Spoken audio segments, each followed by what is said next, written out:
All right.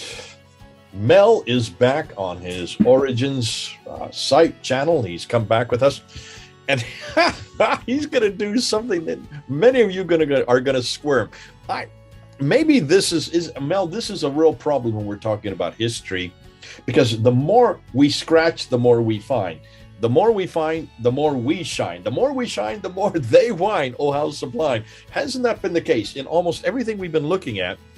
The Muslims are really squirming because we're taking the standard Islamic narrative, which is written so late, and we're delving into the 7th century, and we're asking questions that we can only prove from the 7th century. And you've been doing that. I've been doing that. All of those who belong to the sin sifters have been doing that. We're the sin sifters.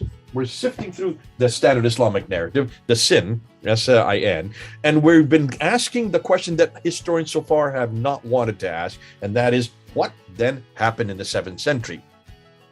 And I thought that there was a building called the Dome of the Rock built in the 7th century. You have been telling me that. Murad and I have done a whole series on that. In fact, one of my most popular videos is one where he unpacks the inscriptions on the Dome of the Rock, dated to 691. That is 7th century, and that's what we're looking for, the 7th century. You, however, are going to throw all of that out. You've now come out with some new, well, it's not your research, and I'm going to let you introduce. It's another person's research that you've come across, and you told me about it a few weeks ago. And when I heard it, I just started shaking my head. And I said, we're going to have to throw out everything we've known about early Islam. We're going to have to throw out everything we thought we knew about the 7th century. Because if this is true, and I don't want to get the cat out of the bag, I'm going to let you do that. But if this is true, we're going to have to rewrite even what we thought happened. We thought we knew what was going on. We thought we knew who Abdul Malik was. We thought we knew what he had built. We thought we were able to read those inscriptions and understand them and unpack them and actually exegete them and actually impose upon the standard Islamic narrative everything they got wrong. Well, not only did they get it really wrong, they got it completely wrong, as we're now going to find out. Because the Dome of the Rock, that beautiful building, here, it's a picture of it. Look at this gorgeous building that dominates the skyline there in Jerusalem and has dominated, so we thought, since the 7th century, since 691, is not what we thought, is not what we now know.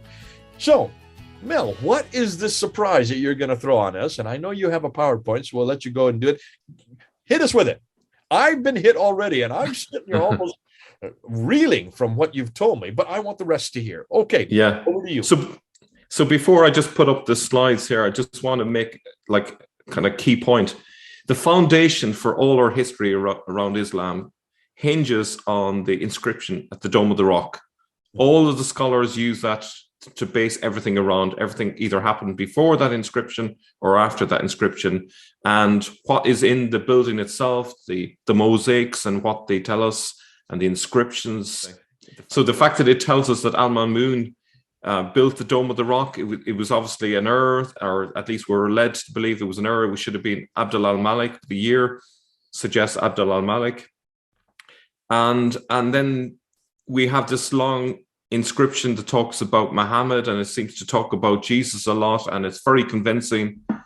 But the problem is the whole thing a fraud? Is the whole thing a hoax? I'm going to suggest that if we look at the witnesses down through the centuries, we're going to look at the 8th century, the 7th century first, the 8th century, the 9th century, the 10th century, all through the centuries.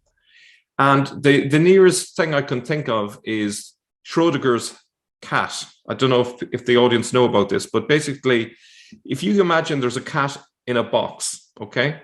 You don't know if the cat is alive until you actually open the box. The cat could be dead, the cat could be alive. And just imagine that the inscriptions are like that. They're in the box. We don't know if the inscriptions exist or not. But as soon as a witness opens that box, we know for definite. If the witness says the cat's in the box, yes, the cat's in the box. If they open the box and say, well, all I saw was an empty box, then that's all we've got. So the key thing is that the absence of evidence is not evidence of absence, okay? So if we're talking about witnesses that go into the Dome of the Rock and they list off what they thought was relevant, what was important, and they tell us about how many windows there was there, and how many doors there were there. And they don't tell us the most important thing, which is the inscriptions that are way above their heads, the big ones, the most important really message of Islam is there up above their heads, and they don't mention those.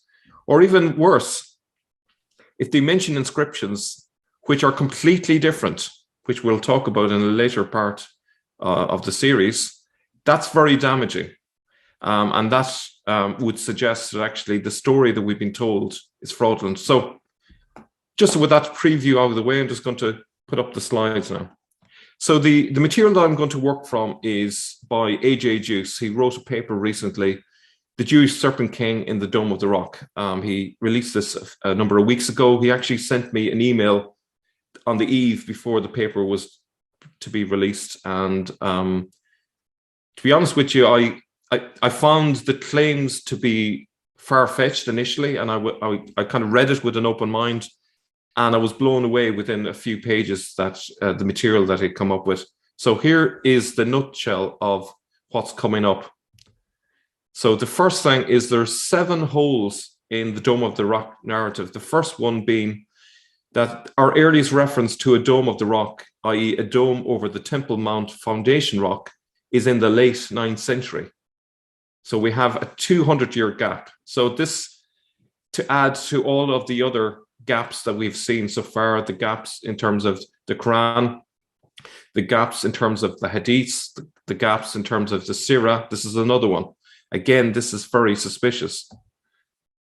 The next big one is the fact that our earliest verifiable witness to the Dome of the Rock mosaics and the inner arcade inscriptions as they exist today is from the 16th century. So we're only talking 500 years ago. So this is very damaging. The earliest witnessed inscription as to who built the dome was from 1523 to 1543, and it wasn't Abdul al-Malik, it wasn't al-Mamun, but the first inscription said Umar, and we've got a witness to that. So it's incredible stuff. Number 4, the earliest verifiable date for the creation of the Abdul al-Malik inscription is in the 18th century, so very close to our present time.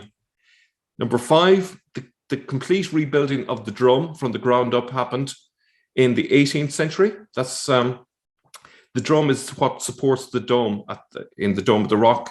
It was originally octagonal, and it only became circular in the mid 18th century. So we can throw out all of the lovely mosaics before that, all of the mosaics above in the Dome of the Rock as well. All of that has to have come from later. And then the mosaics and inscriptions on the drum and the dome are 18th century creations, which follows from what I've just said. And lastly, the earliest verifiable date for the creation of the Al-Mamun correction is sometime between 1817 and 1833 AD. Jay, your reaction?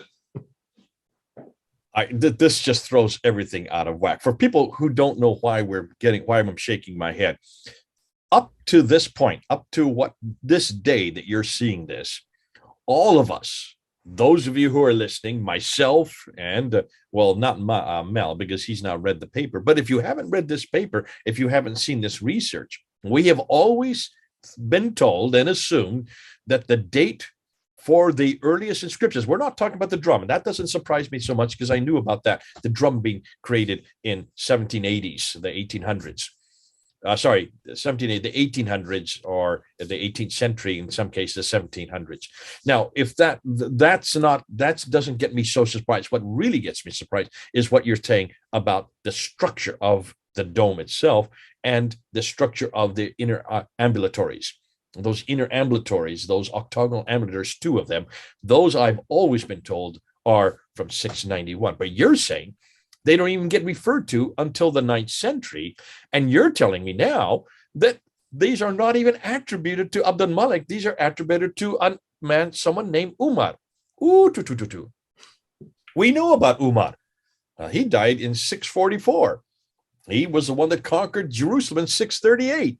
So if he died in 644 and he is attributed to the Dome of the Rock, or this structure that has now today become the Dome over the Rock or of the Rock, then we have got some real difficulties. But then you're also telling me that inscription by Mamun says that he rebuilds it himself. That is not until 1817, the 19th century. Ay, ay, ay, ay, ay. This is going to throw almost everything we've known about this building, this rock, or the significance, or for that matter, all the references that we have, the Quranic references on those inner ambulatories are now going to have to be rethought. Because if that is the case, these are not the earliest Quranic material, as we've always assumed. This is not the earliest Quranic material. This is fact quite late. This is 9th century. Again, this is Abbasid material, which is, if it's Abbasid material, then this should correspond with the earliest manuscripts, which are also mainly, some of them are Umayyad, but mainly are Abbasid. Oh man, this is going to throw out a lot of stuff that I have, up to this time, assumed we knew and thought and were working with. Yeah, this is an elaborate hoax that is mind-boggling, and for many people, this is so undermining that it will be very difficult, even for Christians, to accept these claims. All I'm going to do is I'm going to deliver what eyewitnesses have said down through the centuries.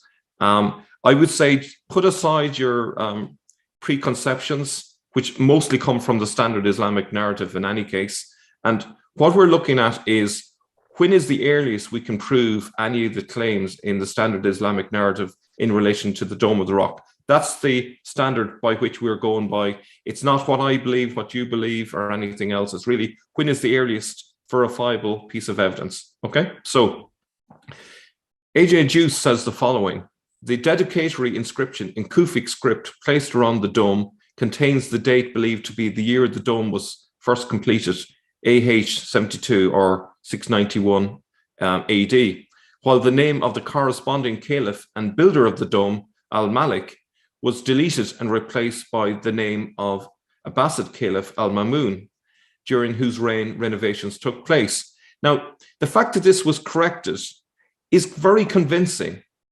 If everything was just perfect, you'd be kind of suspicious, because you would be asking yourself, well, how did they manage to keep everything pristine for all that time and nothing was changed? But by having this little change here, it makes it feel authentic. So let me just say something. Go back to that slide. Let me just say something. Listen, when I was studying this under Dr. Gerald Hawting, and that's where I first came across the Dome of the Rock way back in 1995, we talked about the Dome of the Rock, and we talked about this inscription by Mamun. And it was always understood at that time that this was an attempt by Mamun to get credit himself with the building, that this was an odd thing to do, because everybody knew that it was Abdul Malik that built this building and created those inscriptions. Mamun was trying to push himself, put his name onto it. And isn't this odd for somebody to do that? How could he get away with it? Now we can see what's going on. This actually is Al-Mamun, and we have to give him more credit. And then one reason why he put his name onto it, what you're telling me, is because he may have something to do with this. Well, that's where we're going with this, is actually that's what the people who created the inscription want you to believe. So it's a double bluff. So they're putting Al-Mamun's name there really to make it feel like the inscription is much more archaic than it actually is. If they, so it's a misdirection. So, you know, if you go onto a street corner and someone is playing with cards or hiding a ball under a cup, they misdirect you in one direction so that you don't see what's really going on. So this actually is critical, because if you were announcing these inscriptions for the first time in centuries, you've got to have a good misdirection, otherwise people will smell a rat. So on that note, where exactly are the inscriptions, including the correction relating to Abdul Malik? Was it on the inside the dome itself? Number one there. Was it on the dome? Sorry, on the drum. This is the middle picture. Or was it on the inner and outer side of the arcade? So it's important that we understand where we're talking about when we talk about these inscriptions. So where they are is in the inner arcades, which is here. It's not directly under the Dome of the Rock. It's slightly out from the Dome of the Rock. did you want to say something there, Jay? Oh, and this we have known what you're saying, and we have tried to make sure people understood this every time we brought this up. The inner and we call them ambulatories or arcades. Those where you see the red stars. There's two of them. People can see them. There's one that's real small, and that's what holds up the dome today. That dome has been rebuilt.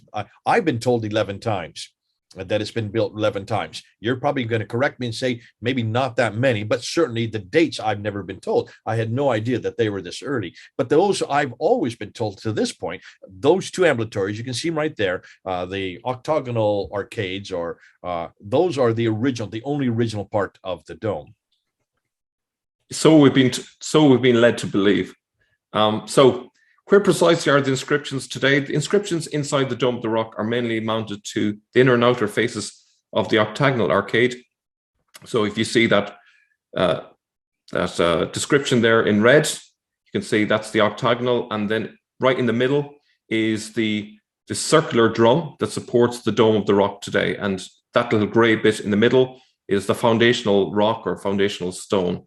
Okay, so in search of the first witness to the dome, the mosaics and inscriptions supposedly created in the time of Abd al-Malik, first of all, depend on the existence of the Dome of the Rock where it currently stands. Okay, so if there was a Dome of the Rock elsewhere on the site, we can't say, well, okay, so the inscriptions existed there. If you destroy the building and move it somewhere else, the inscriptions are destroyed. So what we need is the building to be evidenced that it hasn't moved, that the arcades have been kept intact with the mosaics attached. And any building that's witnessed that's in a different location is not evidence for those existing at that time. So at the beginning of the 7th century, we're possibly dealing with basically a blank slate. There might have been a building there. But essentially the Dome of the Rock, if it was being built, it would have had to be built in the center of that map that we see on the right-hand side. Is basically a Google map there. So where the arrow is pointing, that's where the Dome of the Rock should have been built if it was built in the latter end of the 7th century. Okay. Now, there is a deafening silence about the Dome of the Rock. A.J. Juice says, it is believed that Muslim historians deliberately downplayed the extraordinary building over the foundation stone because Abbasids intended to belittle Umayyad achievements. However, a non-existing monument needs no downplaying. So he says, maybe we're just looking at it the wrong way. The fact that they're not mentioning this might be evidence that it simply doesn't exist, rather than the fact that they are just downplaying it.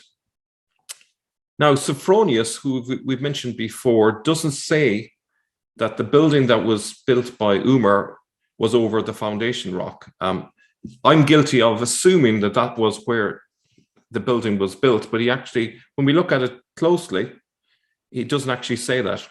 He says the godless Saracens entered the holy city of Christ our Lord, Jerusalem, and immediately proceeded in haste to the place which is called the capital. They took with them men, some by force, others by their own will, in order to clean that place and to build that cursed thing intended for their prayer, and which they call a mosque. A.J. Juice says, but there is no primary evidence that puts a building over the foundation stone. So, okay, it could be. All we're saying at this stage is there's no evidence that that's exactly where it was built. We can only assume the location at this stage. Okay, so we'll have to see when we get actually evidence for a building over there. So Sophronius mentioned this as one of the last things he mentioned before he died. This would have occurred in 638, so it's quite an early reference, but he doesn't mention it being built over the foundation stone. Now, if we go to our next reference, which is Arculf, and he writes in the 670s about a building, but it's not where you'd expect it to be. Arculf says, in that famous place where once stood the magnificently constructed temple near the eastern wall, the Saracens now frequent a rectangular house of prayer, which they have built in a crude manner, constructing it from raised planks and large beams over some remains of ruins. This house, as it is said, can accommodate at least 3,000 people. So we're talking about a different location to where the Dome of the Rock is. Again, this is nothing particularly controversial. The Dome of the Rock hasn't been built yet. Okay. AJ Juice says it can be inferred that the dome was neither standing nor under construction during the 670s, obviously, if it was built near the eastern wall. The original prayer house in Jerusalem that had been built in the 630s was enlarged and used by the Saracens on top of Roman ruins. So what AJ Juice is suggesting is that the building that Sophronius referred to in 638 is more than likely the same site, which is at the eastern gate. At least there is no contrary evidence to say that there were two buildings here, that there is just this one building. Okay, so that's all we've got at this stage. The evidence is quite slim, but we're trying to verify rather than second guess the witnesses. Now, AJ Juice goes on to say that our Koth mentions the Sophianid structure of Surah II that was standing in the eastern part of the Temple Mount with ample space for the circumambulation, i.e. the red rectangle. AJ Juice believes that Safa and Marwa, while they are hills in Jerusalem, are the poetic names for two contemporary monuments or buildings of the Temple Mount. So for him, Safa is the Sophianid structure, while Marwa is the Marwanid structure, which was not built yet during Arkulf's visit. Now, this part of his argument is a bit controversial. You may or may not accept his argument. So he's basically saying that Safa and Marwa are symbolic names for two buildings, essentially, which were on the Temple Mount at the time that the Quranic verses were written. So our audience are free to either accept or reject that argument. It's not essential for the overall argument. It's not, I would say, a load-bearing argument, let's say. It's not essential, but it's an interesting argument. Now, he says that the Al-Aqsa Mosque didn't exist yet at this time, okay? So that's not a surprise either, because we think that the Al-Aqsa Mosque was built in the early part of the 8th century. That's what we've been led to believe. That's also going to be thrown out a little bit later. So, Anastasius Seneta says nothing about the Dome of the Rock either, and this is in the latter part of the 7th century. He attests to large-scale construction activities on the Temple Mount under Al-Malik, several milestones between Damascus and Jerusalem. You need a date for this. What is we're talking the 690s, so I don't have a precise date for this one. Okay. So Anastasius Seneta, writing in the 690s, says nothing about the Dome of the Rock. He attests to large-scale construction activities on the Temple Mount under Al-Malik. Several milestones between Damascus and Jerusalem, as well as temple iconography on pre-Reform coins, indicate that the Holy City and the Temple Mount were indeed part of large-scale infrastructure projects. But nothing is said about the Dome of the Rock. This is followed by the Quran's mentioning of the Sophianid and Marwanid monuments that can be circumambulated. So AJ Juice's argument is that the Quran is referring to two buildings, the Sophianid and the Marwanid monuments that can be circumambulated, but Anastasius doesn't mention a Dome of the Rock. Now, if the Dome of the Rock had been built by Abdul al-Malik at this time, we would expect Anastasius to mention that because it was a significant building worthy of mention, particularly as later witnesses tell us that Abdul al-Malik covered this dome with gold. So it surely would have been worthy of a mention, but he doesn't mention that. He just mentions that there was building activity going on. Again, at this stage, we can say that there is not strong enough evidence to either affirm or deny the Dome of the Rock just yet, but it's telling that there is no mention of it even at this late stage in the 690s when you would expect it to be mentioned. Now, there is a very interesting detail. Again, this is an argument which isn't load-bearing, but it's contrary evidence to the idea of a Dome of the Rock being on the Temple Mount. He speculates that perhaps that this tower, which you can see on the left, existed over the rock. Its width is consistent with the foundational rock. From the Umayyad Codex of Sana, we have designs of a tower that it appears to be accessible through an elevated platform with stairs, which you'll see at the bottom left-hand side. Because of the centrality of the foundation stone on the Temple Mount, one is allowed to speculate whether the Dome of the Rock was the design subject in its form at the time of the Codex. Okay, now this I would grant is very speculative. It's not the strongest argument that A.J. Juice produces in his paper. However, it's interesting. Why do they have this building drawn in great detail? It's very architectural. Obviously, a lot of it has been damaged, but it exists in this Codex of the Sana. Why would they draw this unless it was of some significance? Okay, so if this was produced in the latter end of the 7th century or produced in the early part of the 8th century, probably the most likely place that this is referring to would be in Jerusalem on the Temple Mount. That would be his argument. Okay, as I say, this is not essential to his argument. It's an interesting detail. What is significant about this, though, is if this was the building that did exist, it means that there were no arcades. There's just simply a tower, and it's much higher than the Dome of the Rock. Okay, if it didn't exist on the Temple Mount, then we can throw this evidence out. Okay, so it's going to basically consist of one of two possibilities. Now, I've done a mock-up of what it would have looked like if it existed on the Dome of the Rock. A.J. Juice says that it had a pleasing height to width ratio of 2:1, roughly 100 feet tall, 50 feet wide.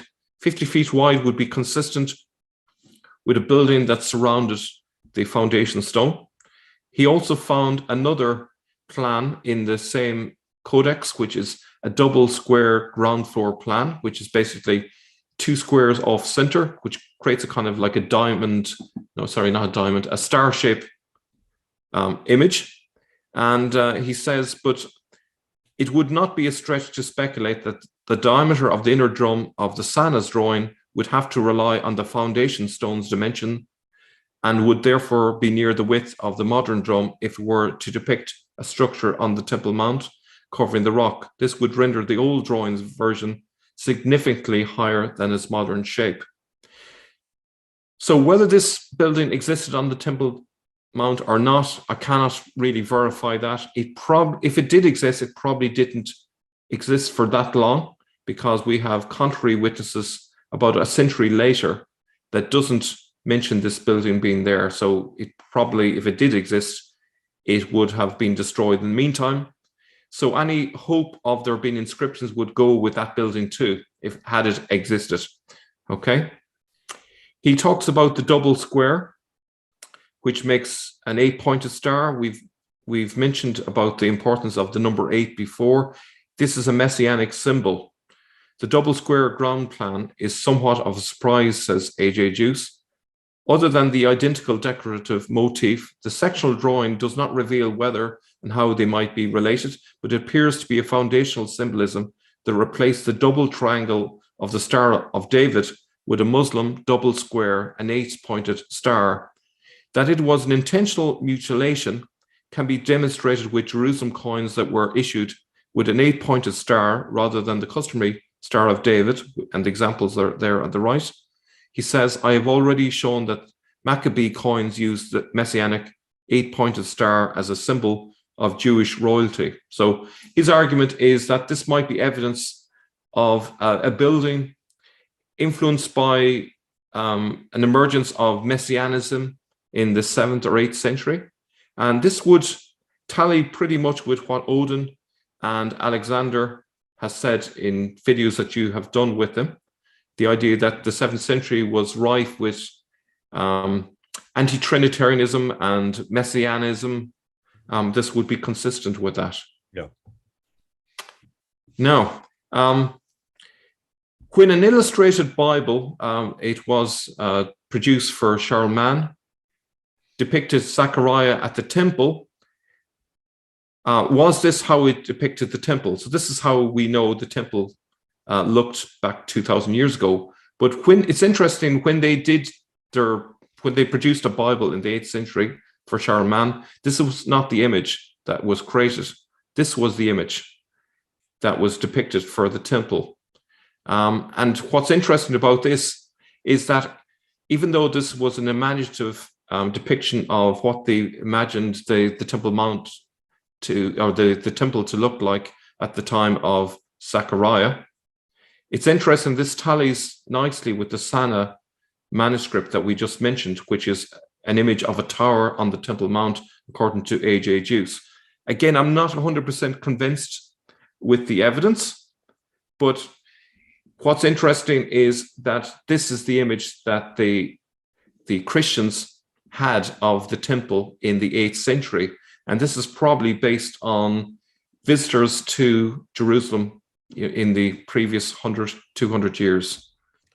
To me, that would make sense what you're saying here, because if you're trying to think of what the temple looked like because of the fact the temple would have been in Jerusalem, obviously, and the people in Jerusalem at that time would have been Abdul Malik, whatever he was. We're not going to call him a Muslim at this point.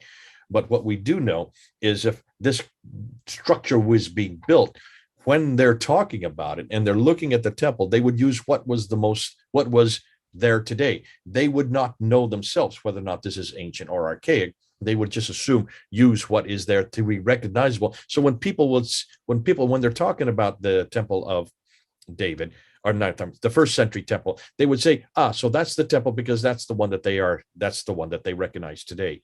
If that is the case, that would be a present representation of what they thought the temple would be.